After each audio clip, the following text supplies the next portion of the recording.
मुस्कुराए। अहिंसा ये हम लोगों का जीवन धर्म रहा। हम कैसे आपा खो रहे हैं। डॉक्टर को मार दें, अकस्मात हो जाए, ड्राइवर को मार दें, गाय के नाम पर इंसान को मार दें। एक बालक के मृत्यु के पश्चाताप में गाय को बलिदान देता हुआ मैंने बचपन में देखा।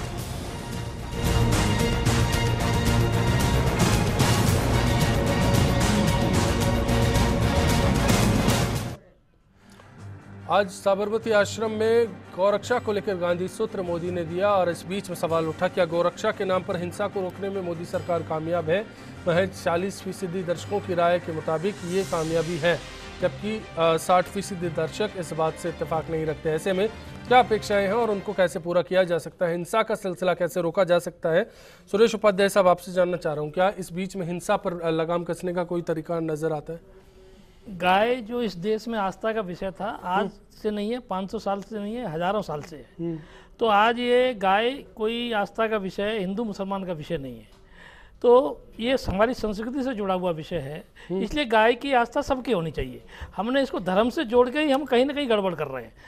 गाय कौन जोड़ रहा है धर्म से और सरकार का दायित्व क्या है? सभी जोड़ रहे हैं।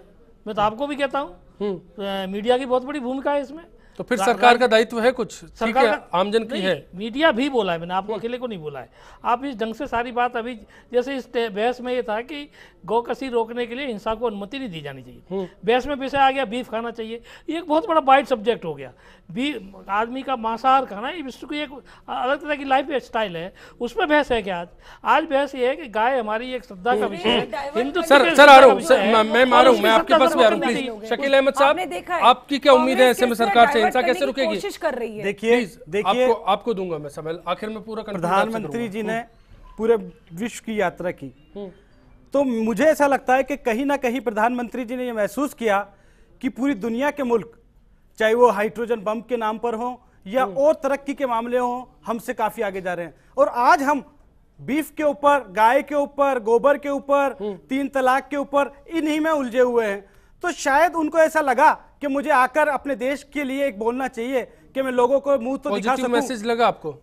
देखिए, अब ये उनकी मंशा क्या रही ये मैं नहीं जानता, लेकिन अगर ऐसा बयान देते हैं तो पॉजिटिव लगा आपको? पॉजिटिव आ रहा हूं मैं। देखिए, वो भारत की छवि एक ऐसी बनाना चाहते हैं कि हम इस चीज जो हमारे मुल्क में हिंसा हो रही है हम उसके खिलाफ हैं। तो वो ये साबित करना चाह रहे हैं, लेकिन धरातल पर उसकी क्रियान्विति नहीं हो रही है। गौरी शंकर जी, आपकी क्या अपेक्षा है सरकार से? शकील साहब हो गए समय। अगर मोदी जी करते हैं वो हिंसा के प्रयास कर रहे हैं, वध के ऊपर जो हिंसा हो रही है गौरक्षा के नाम पे, जो हिंसा हो रही है उसको रोकने के लिए अगर ये देश को शर्मसार करने का प्रयास कर रहे हैं। शकील साहब हुआ, शकील साहब हो गया, जवाब मिला मुझे। देश को बर्बाद करने की ओर ले जा रहे हैं लोग, ये देश का हित नहीं कर रहे हैं लोग। हमारे मित्र जो कह रहे गोबर और गौमूत्र की बात कर रहे हैं, अरे तो गोबर गौमूत्र के बिना कितने दिन, अरे देश बहुत आगे निकल चुका है, पूरी दुनिया आगे निकल चुकी है। चलिए, मेरा विषय ये नहीं है। आरसी चौधरी साहब, क्या उम्मीद कर रहे हैं आप सरकार से? प्लीज गौरी शंकर जी और शकील साहब को हम इसकी ऑडियो म्यूट कर दीजिए प्लीज। पूरा सम्मान मिलना चाहिए।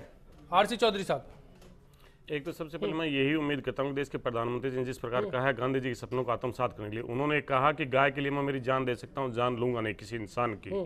यहाँ पे खेजड़ी के लिए अमृता देवी एक महिला ने खेजड़ी वृक्ष बचाने के लिए उसने दिया, तो इस प्रकार उन्होंने जो गांधी जी के सपनों पे ले जाना है, तो क्या ये कहेंगे, क्या ये गाय, जहां इनकी सरकारें हैं, इन सरकारें पूरे एक ऐसा टोल नंबर दें, कहीं पे भी कहीं सड़क पे हमें गाय दिखे, उस टोल नंबर पर सूचित करें, उस गाय को हम इनरोल करेंगे, उस गाय की देखभाल का जिम्मा हम लेंगे। क्या ये सरकारों से ये बाध्यता करा पाएंगे? दूसरे, इन्होंने कहा विष्णु जन की पीड़ा तुम तो सब जाने रहे। हम पूछना चाहते हैं गांधी जी, अरे आप सब समझ रहे हैं, आप डॉक्टर हैं, आप विदुषी हैं, आप बहुत बड़े ज्ञाता हैं, आपकी बहुत बड़ी ज्ञाता है। आप बोलने देंगे, आपसे कर्तव्य निवेदन है, बोलने देंगे, आप बोलने देंगे, आप तो अपनी चिंता कीजिए। निमिषा जी, आपने अपना समय और डिबेट की गरिमा दोनों को खत्म कर दिया है। इसकी चिंता छोड़िए, आप तो अपनी चिंता कीजिए। क्या आरएसएस की शाखाओं के अंदर ये गायन आज से पहले गाया गया था? या क्या आज के बाद में आरएसएस की शाखाओं के अंदर ये गीत गाया जाएगा?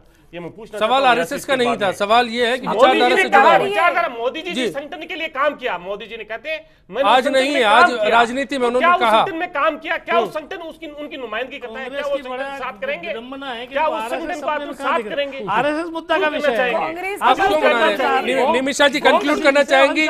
सरकार की क्या मंशा है? निमिषा जी सरकार की क्या मंशा है? कंक्लूड कर दे प्लीज। तकलीफ आरएसएस से है। निमिषा जी पीड़ादायक कांग्रेस की विडंबना ये है कि कोई मुद्दे सरकार की मंशा क्या है? कांग्रेस नहीं, मेरा जवाब बक जो ये कर रहे हैं, बौखलाहट जो है इनकी, मुद्दों को डाइवर्ट करके बात करें, कभी खेजड़ी जाते हैं, कभी वो आप भी डाइवर्ट हो रही है। 20 सेकंड बचे हैं, 20 सेकंड बचे आपकी बात के, फिर आप शिकायत करेंगे समय नहीं मिला। व्यवधान लगातार आप करें।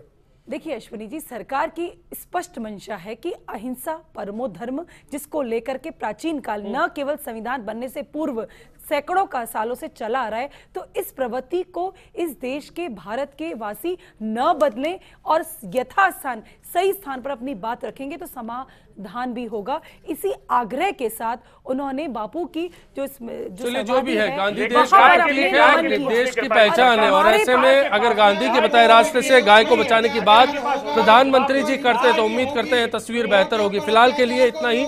सभी मौजूद मेहमानों का हम यहाँ धन्यवाद देना चाहेंगे और आप सभी से इसी उम्मीद के साथ विदा लेना चाहेंगे कि आने वाला कल सबके लिए आज से बेहतर साबित हो।